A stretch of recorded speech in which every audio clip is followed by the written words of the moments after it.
1, reference go.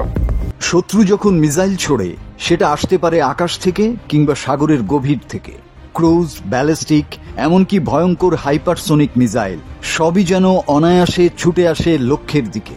এদের গতি এত বেশি যে থামানো প্রায় অসম্ভব। প্যাট্রিয়ট, থার্ড, এমনকি ইসরায়েলের আয়রন ডোমও ব্যর্থ এই মিসাইল আটকাতে। কিন্তু এবার যুক্তরাষ্ট্র তৈরি করেছে এক অবিশ্বাস্য প্রতিরক্ষা ব্যবস্থা, গোল্ডেন ডোম।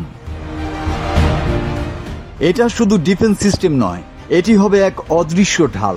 ক্রুজ, ব্যালিস্টিক, হাইপারসোনিক সব ধরনের মিসাইলকেই মাঝপথে ধ্বংস করতে পারবে এই গোল্ডেন ডোম। গোল্ডেন ডোম কাজ করবে দুই স্তরে। প্রথম স্তর মহাকাশে স্থাপিত শত শত স্যাটেলাইট, যেগুলো মিসাইল ছোড়ার মুহূর্তেই সেটি শনাক্ত করবে। দ্বিতীয় স্তর ইন্টারসেপ্টর, যা পৃথিবী, আকাশ বা মহাকাশ থেকে মিসাইল ধ্বংস করবে লেজার দিয়ে। মিসাইল আকাশে থাকা অবস্থাতেই লেজারের ঘায়ে সেটা ছাই হয়ে যাবে। এই প্রতিরক্ষা ব্যবস্থাকে বলা হচ্ছে মাল্টি লেয়ার সিস্টেম। এক মিসাইল একবার নয়, একসাথে অনেক ধাপে অনেক দিক থেকে আঘাত করবে গোল্ডেন ডোম। এখানে যুক্ত হচ্ছে নতুন একটি নাম, স্পেস ফোর্স। গোল্ডেন ডোমের নেতৃত্বে থাকবে মার্কিন মহাকাশ বাহিনী, আর প্রকল্প বাস্তবায়নের দায়িত্ব জেনারেল মাইকেল কুয়েটিলেনের হাতে।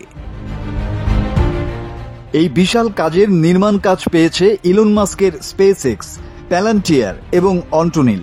আর খরচ শুনে হয়তো অবাক হবেন, $175 বিলিয়ন। পরবর্তী 20 বছরে রক্ষণাবেক্ষণে আরও লাগবে $542 বিলিয়ন। ট্রাম্পের দাবি এই প্রযুক্তি যুক্তরাষ্ট্রের হবে, অন্য কোনো দেশের নয়।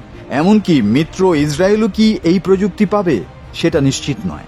বিশেষজ্ঞরা বলছেন মহাকাশে অস্ত্র প্রতিযোগিতা শুরু হয়ে গেছে। চীন, রাশিয়া এখন পিছিয়ে নেই। তাহলে কি এবার সত্যি পৃথিবী প্রবেশ করছে স্টার ওয়ার্সের যুগে? একটা কথা পরিষ্কার, আকাশ আর আগের মতো থাকবে না। মাসুদ হাসান, বাংলা টিভি।